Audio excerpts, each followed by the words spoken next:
At 9:42 a.m. on July 14, 1944, First Lieutenant Ewald Swanson sat in the cockpit of a B-17G Flying Fortress nicknamed Mizpah, watching black clouds of flak explode across the sky over Budapest. 24 years old, 17 combat missions, zero margin for error. The Luftwaffe had positioned more than 288mm flak guns around the railway yards below, and they were all firing. Swanson's B-17 was part of a 60-aircraft formation from the 483rd Bomb Group, flying out of Sturparone, Italy. The mission was simple on paper: strike the Shell oil refinery and railway yards in the heart of German-controlled Budapest, cut the supply lines feeding the Eastern Front, get home. But by July of 1944, bomber crews in the 15th Air Force knew the statistics. Out of every 10 men who climbed into a B-17, 8 would not return home. Some would die, some would be captured, some would simply disappear. The formation pressed forward through the curtain of flak. Shells burst in black puffs that could shred aluminum like paper. Mizpah took hits in the tail section, then the wings. Shrapnel punched holes through the fuselage, but the bombers stayed in formation. Behind Swanson, the crew held their positions. Second Lieutenant Paul Berndt sat in the co-pilot seat. Second Lieutenant Kenneth Dudley manned the bombardier station in the nose. Second Lieutenant Joe Henderson navigated from the compartment beside him. 8 more men were stationed throughout the aircraft: radio operators, gunners, the flight engineer. Seconds away from the target, Dudley released the bomb load. 2 tons of high explosive dropped toward the railway yards below. The B-17 lurched upward as the weight fell away. Then an 88mm shell hit the nose of the aircraft. The explosion was instantaneous. The entire front section of Mizpah vaporized: the nose compartment, the bombardier station, the navigator position, the Norden bomb site, the plexiglass panels. Everything forward of the cockpit simply ceased to exist. Dudley died instantly. Henderson died instantly. The blast wave tore through what remained of the aircraft. The metal structure that had housed 2 men and thousands of pounds of equipment was gone. The center of gravity shifted backward. With no weight in the nose, Mizpah pitched up into a near-vertical climb. The bomber began to stall. Swanson could see sky where instruments should have been. Cold air at 30,000 feet screamed through the open cavity. The temperature was 40 degrees below zero. Wind tore at his flight suit. Blood from the explosion covered the flight deck. Through the gap where the nose had been, Swanson could see the formation continuing toward the rally point. There was no control column. The yoke that connected to the flight control system had been mounted to the forward structure. That structure no longer existed. There were no instruments. The panel had been attached to the nose section. That was gone too. Swanson had no airspeed indicator, no altimeter, no artificial horizon, no way to know what the aircraft was doing except by feel and by looking at the horizon through the massive hole in front of him. But the control cables were still there. The steel cables that ran from the cockpit back through the fuselage to the rudder, elevators, and ailerons. They were exposed now, hanging in the wind, but they were intact. Swanson forced the B-17's nose down. He did not know how. There was nothing to push, nothing to pull, but somehow he got the aircraft level. Somehow he got it back into loose formation with the group. The bomber should have been unflyable. Boeing engineers had designed the B-17 with inherent stability, but no engineer had planned for this. No manual covered flying without a cockpit. The only thing keeping Mizpah in the air was physics and desperation. If you want to see how Swanson's crew pulled those bare cables to stay airborne, please hit that like button. It helps us share more forgotten stories. Subscribe if you haven't already. Back to Swanson. Behind him, the surviving crew members began moving forward. The radio operator, the flight engineer. They could see the exposed cables running through the bomb bay. They could see the wind tearing through the aircraft. They understood what had to happen next. Over 200 flak guns were still firing. The formation was still over enemy territory, and another shell was about to hit engine number 2. The second 88mm shell struck engine number 2 at 9:44 a.m. The right cyclone radial engine exploded in a spray of oil and metal fragments. Flames streamed back along the inboard nacelle on the left wing. The propeller windmilled for 3 seconds, then seized. Engine number 2 was dead. Mizpah now had 3 engines instead of 4. The bomber began losing airspeed. The formation was pulling ahead. Without the cockpit instruments, Swanson had no way to measure how fast they were falling behind. Technical Sergeant Frank Graminzi, the flight engineer, made his way forward from the top turret position. He could see the problem immediately.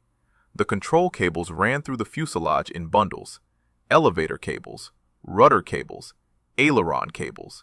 They were steel wire rope, each about 3/8 of an inch in diameter.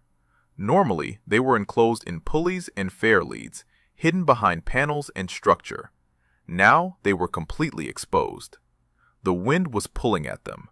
Without someone physically holding the cable steady, the aircraft would become uncontrollable. Staff Sergeant George Simonelli moved up from the radio compartment. Staff Sergeant Robert Bell came forward from the waist gun position. They positioned themselves near the bomb bay, where the main cable runs were visible. There was no discussion, no debate. The situation was obvious. Someone had to hold these cables. Someone had to pull them when Swanson needed control input. The problem was coordination. Swanson was sitting in what remained of the cockpit, 40 feet forward. The crew was standing in the bomb bay area. The intercom system was damaged. Communication would be nearly impossible. Swanson tried moving the rudder pedals. Nothing happened. The pedals were still attached to the floor, but the cables they normally actuated were now being buffeted by 300-mile-per-hour wind. He tried the throttles. Engines 1, 3, and 4 responded. That was something. But without control over the flight surfaces, the B-17 would eventually spiral out of formation and into a dive. Or worse, it would pitch up again, stall, and spin. Either way, everyone would die. The crew began pulling. They wrapped sections of cable around their hands for grip. The steel was cold. It cut into their gloves. When they pulled left on the rudder cable, Mizpah's nose moved left. When they pulled right, it moved right. The elevators worked the same way. Pull back, the nose came up. Release, it dropped. The problem was that every input had to be perfectly timed. Too much pressure, and the aircraft would over-respond. Too little, and nothing would happen. And they were doing this without seeing what Swanson was seeing, without knowing what corrections he needed, without instruments or indicators. Mizpah continued falling behind the formation. The other B-17s were maintaining their cruise speed, heading southwest toward the Adriatic. Swanson's bomber was slower now. The drag from the missing nose section was enormous. The destroyed engine meant less power, and the formation was not waiting. They could not wait. Every minute over Hungary meant more exposure to fighters and flak. The standard procedure was clear. Aircraft that could not maintain formation speed were left behind. By 9:46 a.m., Mizpah was alone. The formation was a mile ahead, then 2 miles. Swanson could see them in the distance, a cluster of dark shapes against the summer sky. His own aircraft was losing altitude. Not quickly, but steadily. They had been at 30,000 feet over the target. Now they were at 29,000, then 28. The crew kept pulling cables. Their hands were cramping. The cold was brutal. Blood circulation was being cut off by the pressure of the steel against their palms. But they kept pulling. The fuel situation was unknown. The gauges were gone with the instrument panel. Swanson had no idea how much gasoline remained in the wing tanks. He had no idea how long 3 engines could keep them airborne. He had no idea if they were even heading in the right direction. Navigation required instruments. It required a map. It required the navigator, who was now dead somewhere over Budapest. All Swanson knew was southwest. Fly southwest. Get out of Hungary. Get over Yugoslavia. Get to the Adriatic. Get to Italy. Get home. Then the crew in the bomb bay started waving frantically toward the rear of the aircraft. Swanson could not turn around to look. The wind pressure through the open nose cavity made any movement dangerous. If he unbuckled from the pilot seat, he could be pulled forward and out of the aircraft. He stayed locked in position, watching the horizon, trying to keep the wings level. But the crew kept waving. Something was wrong in the rear section. Something beyond the missing nose, beyond the dead engine, beyond the exposed control cables. Staff Sergeant Charles Tucker, the tail gunner, had been in his position when the nose exploded. The tail section was the most isolated spot on a B-17, a small compartment at the very back of the fuselage, accessible only by crawling through the waist gun area on hands and knees. Tucker had felt the impact. He had felt the aircraft pitch up violently. He had felt it stabilize. But now he was feeling something else. The tail structure was flexing. The metal framework that held the vertical stabilizer and horizontal stabilizers was moving in ways it should not move. The explosion had created stress fractures somewhere in the fuselage. Or shrapnel had weakened critical support members. Either way, the tail section was beginning to fail. If the tail came off, everyone would die instantly. A B-17 without a tail would enter an unrecoverable spin. The aircraft would tumble end over end until it disintegrated or hit the ground. There would be no time to bail out, no time to react. The crew in the bomb bay understood this. They could see the tail gunner's position through the fuselage. They could see the structure moving, and they had no way to fix it. Mizpah was now at 26,000 feet, still descending, still heading southwest. Swanson estimated they had been flying without a cockpit for 4 minutes, maybe 5. Every second felt like an hour. The wind noise was deafening. The cold was penetrating every layer of his flight suit. His hands on the throttles were going numb. But the throttles were the only controls he had left. Engine power was the only thing he could adjust without help from the crew pulling cables in the bomb bay.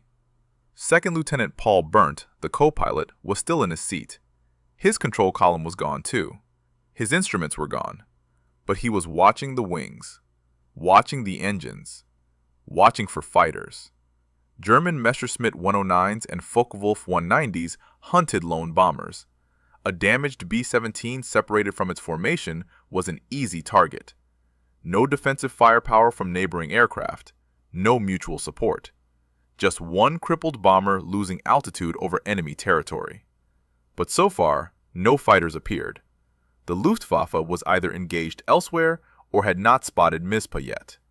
The crew kept pulling cables. Their coordination was improving. When Swanson throttled back engine number 1, the aircraft wanted to yaw right. The crew compensated by pulling left rudder cable. When he increased power on engine number 4, they adjusted again. It was not flying. It was collective survival through brute force. 10 men working as a single organism to keep 65,000 pounds of aluminum and steel in the air. At 9:50 a.m., Mizpah crossed the Hungarian border into Yugoslavia. Swanson did not know this. He had no map, no landmarks he could identify through the gaping hole where his cockpit used to be. But the flak stopped. The black clouds of explosions ceased. That meant they were out of the heaviest defensive zones. That meant they might have a chance. A small chance. A chance that depended entirely on how long the tail structure would hold together. How long the crew could keep pulling cables. How long 3 engines could generate enough thrust. The fuel gauges were gone, but Swanson could hear the engines. He could feel their vibration through the airframe. They were running smoothly. That meant fuel was still flowing. That meant the wing tanks were not empty yet. But how much remained was impossible to know. B-17s carried 2,800 gallons of aviation gasoline spread across multiple tanks. At cruise power, 4 engines burned roughly 200 gallons per hour. But they were not at cruise power. They were at maximum continuous power on 3 engines, trying to maintain altitude and airspeed. That meant fuel consumption was higher. Much higher. Swanson made a decision. The decision was simple. Get the crew out. The aircraft was dying. The tail structure was failing. The fuel supply was unknown. They were still over occupied territory. Every minute in the air increased the risk of total structural failure. If Mizpah broke apart at altitude, no one would survive. But if the crew could bail out while the aircraft was still controllable, most of them would have a chance. They would be captured. They would spend months in prisoner of war camps, but they would be alive. The problem was execution. Bailing out of a B-17 required coordination. The standard procedure involved specific exit points. The bombardier and navigator used the forward escape hatch in the nose, but that hatch no longer existed. The radio operator and others used the waistgun windows or the rear door. The ball turret gunner had to rotate his turret to a specific position before climbing out. Each crew member had practiced this dozens of times in training, but training assumed the aircraft was intact. Training assumed the pilot could communicate over the intercom. Training assumed there was time to organize an orderly evacuation. Swanson had none of those things. He had no intercom. He had no way to give the order. He had no way to coordinate who went first and who went last, and he could not leave his position. The moment he unbuckled, the moment he tried to move toward an exit, the aircraft would become uncontrollable. The crew in the bomb bay would lose any reference for which cables to pull. The B-17 would enter a dive or a spin within seconds. Everyone still aboard would die. At 9:52 a.m., Mizpah was at 24,000 feet. They had been flying without a cockpit for 10 minutes. Swanson's hands were locked on the throttles. His feet were on the rudder pedals, even though the pedals did nothing without the crew pulling cables 30 feet behind him. Burnt sat motionless in the co-pilot seat, watching the horizon, watching the wings, watching for any sign of catastrophic failure. Neither man spoke. There was nothing to say. The wind noise made conversation impossible anyway. The crew in the bomb bay made the decision themselves. They could feel the tail structure flexing. They could see the stress cracks spreading through the fuselage skin. They understood that staying aboard meant dying when the aircraft came apart. One by one, they began moving toward the waist gun windows. Staff Sergeant Robert Bell went first. He clipped his parachute harness, positioned himself at the window opening, and jumped. The slipstream took him instantly. Staff Sergeant Charles Kelly went next, then Staff Sergeant George Simonelli, then Technical Sergeant Frank Grimenzi. Each time a man jumped, the aircraft became harder to control. Fewer hands on the cables meant less precise inputs. The B-17 began wallowing. The wings dipped left, then right. The nose pitched up slightly. Swanson adjusted throttle settings to compensate, but throttle alone was not enough. He needed the rudder. He needed the elevators. He needed the crew pulling cables. But the crew was abandoning ship. They had to. It was the only rational choice. Staff Sergeant Charles Tucker crawled forward from the tail gunner position. He squeezed through the narrow passage, emerged in the waist gun area, and saw the empty positions where his crewmates had been standing moments before. He saw the exposed control cables, now slack without hands holding them. He saw the massive opening where the nose used to be, 40 feet forward. He clipped on his parachute and jumped. By 9:54 a.m., 5 men had evacuated. 5 men were descending under parachute canopies over Yugoslavia. 5 men would be captured by German forces within hours. But 5 men would survive the day. That left 5 men still aboard Mizpah. Swanson in the pilot seat, Burnt in the co-pilot seat, and 3 others who had not yet reached the exit points. The aircraft was at 22,000 feet, still descending, still barely controllable, and the tail structure was about to fail completely. The remaining crew members moved toward the exits. Staff Sergeant Paul Hish, waist gunner, went through the window opening. His parachute deployed cleanly. Staff Sergeant Robert Tucker, another waist gunner, followed seconds later.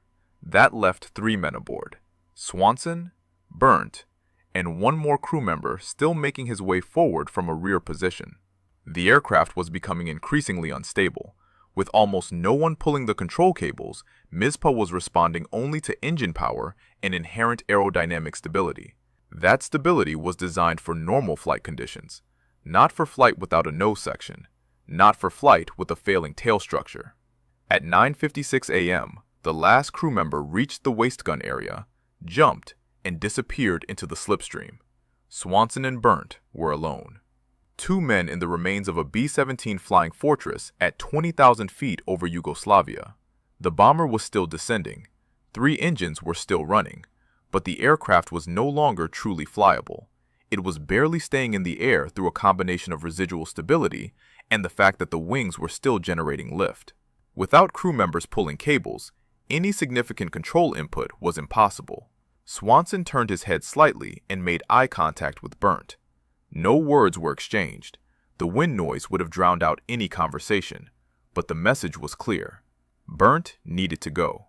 There was no reason for the co-pilot to stay aboard. He had no controls. He had no function. If he stayed, he would die when the aircraft finally broke apart or crashed. The only rational choice was to bail out while altitude remained, while there was still time to deploy a parachute and survive the landing. Burnt unbuckled his harness. He stood up from the co-pilot seat. He moved carefully toward the rear of the flight deck, where he could access the main fuselage and reach the waist gun exit. He looked back at Swanson one final time. The pilot was still locked in position, hands on throttles, eyes forward, holding the dying aircraft as steady as possible. Burnt climbed through the crawlway behind the cockpit and headed aft. 30 seconds later, He jumped. Ewald Swanson was alone, one man in a 65,000-pound bomber at 19,000 feet. The aircraft was falling at approximately 200 feet per minute. Not a dive, just a steady descent. The three remaining engines were producing enough thrust to maintain forward speed, but not enough to hold altitude. The missing nose created massive drag. The aerodynamic profile was destroyed. The B-17 was essentially a flying brick with wings. The fuel situation remained unknown. The wing tanks could be nearly full or nearly empty. There was no way to tell. The engine sound gave no indication. Wright Cyclone engines ran smoothly until the fuel supply was completely exhausted, at which point they simply stopped. No warning, no sputtering, just silence. And if all three engines quit simultaneously, Mizpah would drop out of the sky. Swanson estimated his position. They had been flying southwest for approximately 14 minutes since leaving Budapest. Airspeed was probably around 180 miles per hour, maybe less. That meant they had covered roughly 40 miles, maybe 45. The border between Hungary and Yugoslavia was approximately 30 miles from Budapest. That meant they were likely over Yugoslavia now, possibly approaching the mountains, possibly approaching the Adriatic coast. But all of this was guesswork. Without instruments, without maps, without a navigator, he was flying blind. The question was how long to stay aboard. Every minute at the controls meant the crew below had more time to distance themselves from the crash site. German patrols would search for a downed bomber. But if Swanson could keep Mizpah flying for another few minutes, the crew members under parachutes would land miles away from where the aircraft eventually hit the ground. That separation could mean the difference between capture and evasion, between imprisonment and freedom. But staying aboard also meant increased risk of dying in the crash. The tail structure was still flexing. The bomber could break apart at any moment. And when Swanson finally decided to bail out, he would have to unbuckle, stand up, move through the aircraft to an exit point, and jump. All while the B-17 was uncontrolled. All while it was potentially entering a death spiral. At 9:58 a.m., Swanson made his final decision. He would stay with the aircraft for 2 more minutes. That would give the crew more separation distance. That would give them a better chance. Then he would go. Swanson kept his hands on the throttles. The 3 Wright Cyclone engines continued their steady roar. Engine number 1 on the far left wing, engine number 3 inboard on the right wing, engine number 4 on the far right wing. All running smoothly, all consuming fuel at an unknown rate. The bomber descended through 18,000 feet. At 10 a.m. exactly, Swanson released the throttles. He unbuckled his harness. The moment the straps came loose, he felt the wind pressure trying to pull him forward toward the massive opening where the nose used to be. He pushed back against his seat, then stood up carefully. The aircraft immediately began to pitch. Without anyone controlling the throttles, without anyone making corrections, Mizpah started a gentle left roll. Swanson moved quickly toward the rear of the flight deck. He squeezed through the narrow crawlway that led to the bomb bay area. Behind him, the bomber's nose dropped. The control cables hung loose in the bomb bay. Nobody was pulling them now. Nobody was holding the aircraft steady. Swanson could feel the B-17 accelerating into a dive. He had maybe 30 seconds before the angle became too steep, before the G-forces made movement impossible, before the aircraft entered a spin. He reached the waist gun area. The aluminum floor was vibrating under his boots. The wind noise was overwhelming. He grabbed his parachute pack from the storage rack, clipped it to his harness, and moved toward the window opening. The bomber was diving now. Not vertically, but steeply enough that Swanson had to brace himself against the fuselage to stay upright. He positioned himself at the waist gun window, looked out at the Yugoslav countryside 17,000 feet below, and jumped. The slipstream hit him like a physical wall. The wind spun him sideways. The B-17 flashed past, engine still roaring, already 200 feet away and accelerating downward. Swanson pulled the ripcord. The parachute deployed with a violent jerk that knocked the wind from his lungs. Then silence. Relative silence. The roar of the engines faded as Mizpah continued its dive. Swanson watched the bomber fall. The tail section was still attached, but barely. The entire rear fuselage was flexing like a reed in the wind. At 15,000 feet, the tail separated. The B-17's forward section pitched nose down almost vertically. It fell for another 8 seconds, then disappeared into a line of trees 2 miles away. A column of black smoke rose moments later. The fuel tanks had ignited on impact. Nothing survived that crash. No one could have survived it. If Swanson had stayed aboard for another 30 seconds, he would be dead. The parachute descent was slow. Swanson drifted southwest with the prevailing wind. Below him, the Yugoslav landscape showed scattered farms, forests, and small villages. Somewhere down there were German occupation forces. Somewhere down there were his crew members, who had jumped minutes before him. Somewhere down there was the reality that his war was over. He was about to become a prisoner. The ground came up faster than expected.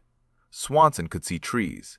He tried to steer the parachute toward an open field, but the canopy was not designed for precision maneuvering. The trees were directly below him now. He hit the upper branches at approximately 15 miles per hour. Branches snapped. The parachute canopy caught on limbs. Swanson crashed through the foliage and slammed into a thick branch with his left side. He felt his left leg break. The bone snapped cleanly somewhere between the knee and ankle. Pain exploded through his nervous system. He fell another 10 feet and came to a stop, tangled in parachute lines and broken branches, 15 feet above the ground. Blood was running down his leg. His flight suit was torn. Deep lacerations covered his left thigh, where branches had cut through fabric and skin. His left leg was bent at an unnatural angle. He could not move it, could not put weight on it, could not climb down from the tree. He hung there, suspended in the parachute harness, trying to control the pain, trying to stay conscious. Below him, he heard voices, German voices. German soldiers arrived at the base of the tree within minutes. They were Wehrmacht infantry, part of an occupation unit stationed in the area. They had seen the parachutes descending. They had heard the crash of the B-17. Now they were collecting American aircrew. Swanson hung motionless in his harness, 15 feet above the ground, unable to move, unable to escape. One of the soldiers called up to him. Swanson did not respond. The soldiers began discussing how to get him down. They found a ladder from a nearby farm. 2 men climbed up and cut the parachute lines. They lowered Swanson carefully, trying not to worsen the leg injury. When they reached the ground, they laid him on his back in the dirt. A German medic arrived.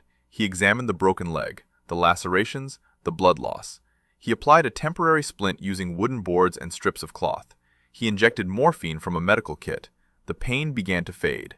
Swanson felt the drug taking effect, dulling the sharp agony in his leg to a distant throb. The medic wrapped the deep cuts with bandages. He checked for other injuries. Ribs seemed intact, no head trauma, no internal bleeding that he could detect. The primary concern was the leg. Without proper treatment, infection would set in. Without surgery, the bone might not heal correctly. But for now, the medic had done what he could with limited supplies in a forest clearing. The Germans transported Swanson to a local command post. From there, he was moved to a Wehrmacht medical facility. A German doctor examined the leg, confirmed the fracture, and set the bone properly. The procedure was painful despite the morphine. Swanson passed out twice during the process. When he regained consciousness, his leg was in a plaster cast from ankle to hip. The doctor explained through an interpreter that the fracture was clean. The bone would heal, but Swanson would not walk normally for months. Over the next 3 days, the rest of Mizpah's crew was captured. All 8 men who had bailed out were found within a 20-mile radius of the crash site. None had evaded capture. The Yugoslav countryside was heavily patrolled. Partisan resistance groups operated in the mountains, but the crew had landed in farmland controlled by German forces. One by one, they were brought to the same processing center. Swanson saw them arrive. Burnt, Gramenzi, Simonelli, Bell, Kelly, Tucker, Hish. All alive. All uninjured except for minor cuts and bruises. All now prisoners of war. They were transported to a prisoner of war camp in Austria, Stalag Luft 4, a facility specifically designated for captured Allied aircrew. The camp housed approximately 10,000 American and British pilots, navigators, bombardiers, gunners, and flight engineers. Conditions were harsh, but not brutal. Food was limited. Red Cross parcels arrived irregularly. The barracks were cold in winter. Medical care was minimal. But the Germans generally followed Geneva Convention protocols for officer prisoners. There were no mass executions, no systematic torture, just confinement, boredom, and waiting. Swanson's leg healed slowly. He spent the first 2 months on crutches. The cast came off in September of 1944. Physical therapy was basic. He walked around the camp perimeter every day, rebuilding strength in the damaged leg. By October, he could walk without assistance. By November, the limp was barely noticeable. By December, he was physically recovered. But the war continued. The camp remained locked. Guards patrolled the wire. Escape attempts were rare and mostly unsuccessful. The crew of Mizpah settled into the routine of captivity. They talked about the mission, about the 88mm shell, about the 10 minutes they flew without a cockpit, about pulling the control cables by hand, about watching their bomber fall into the Yugoslav forest, about Dudley and Henderson, who died instantly when the nose exploded, about how close they all came to dying that day. And they waited. Waited for the war to end. Waited for liberation. Waited to go home. Winter turned to spring. The Germans began evacuating camps as Soviet forces advanced from the east. Prisoners were marched westward in long columns. Conditions deteriorated. Food became scarce. Some men died during the forced marches. Others escaped in the chaos. Swanson and his crew stayed together. They marched through Germany as the Third Reich collapsed around them. And on April 30th, 1945, American forces reached their column. They were free. 9 months of captivity ended on a dirt road in central Germany. American tanks rolled past. Soldiers distributed food, water, and cigarettes. Medical personnel checked for injuries and disease. The former prisoners were transported to collection points, then to airfields, then back to Italy, and eventually to the United States. The crew of Mizpah went home. All 8 survivors. All 8 men who had pulled control cables by hand at 30,000 feet over Budapest. All 8 men who had jumped from a dying bomber and lived. Ewald Swanson returned to civilian life in Michigan. He married, raised a family, worked quietly for decades. He rarely spoke about July 14, 1944. When asked, he would say only that he had been lucky, that the crew had been lucky, that Dudley and Henderson had not been lucky. He did not consider himself a hero. He considered himself a pilot who had done his job under impossible circumstances. The Army Air Forces disagreed. Swanson was promoted over the following years, eventually retiring as lieutenant colonel. The recognition was not for a single mission, but for a career of service. But that single mission remained the defining moment. The 10 minutes without a cockpit. The 10 minutes that should have killed everyone aboard. The crew stayed in contact. They attended 483rd Bomb Group reunions.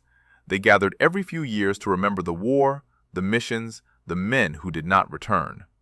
The bond between them was unbreakable. They had survived something that should not have been survivable. They had flown a bomber with no nose, no instruments, no cockpit, and bare control cables exposed to 300-mile-per-hour wind. They had done it through coordination, through determination, through the simple refusal to give up. And they had honored Dudley and Henderson by surviving, by making sure their sacrifice meant something. Paul Berndt, the co-pilot, stayed in Michigan near Swanson. They remained friends until the end. Frank Remenzi returned to his family and rarely discussed the war. George Simonelli kept photographs from the mission. He showed them to his grandchildren decades later, explaining what it meant to pull steel cables while a bomber fell apart around you.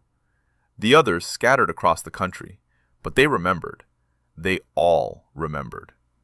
Ewald Swanson died in 2009 at the age of 89. He had lived a full life. He had seen the world change. He had seen aircraft evolve from propeller-driven bombers to jets to spacecraft. But the aircraft he remembered most clearly was Mizpah. The B-17G that lost its nose over Budapest. The bomber that flew on borrowed time and crew determination. The aircraft that proved human will could overcome engineering limits. If this story moved you the way it moved us, do me a favor, hit that like button. Every single like tells YouTube to show this story to more people. Hit subscribe and turn on notifications. We're rescuing forgotten stories from dusty archives every single day. Stories about bomber crews who refused to quit when physics said they should. Real people, real heroism. Drop a comment right now and tell us where you're watching from.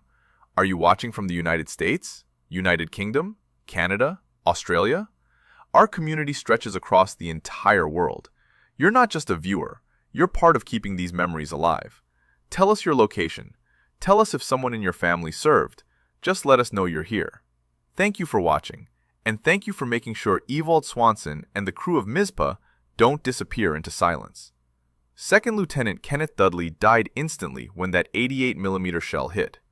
Second Lieutenant Joe Henderson died beside him. They were 23 and 24 years old. They never came home. But the 8 men who survived carried their memory forward.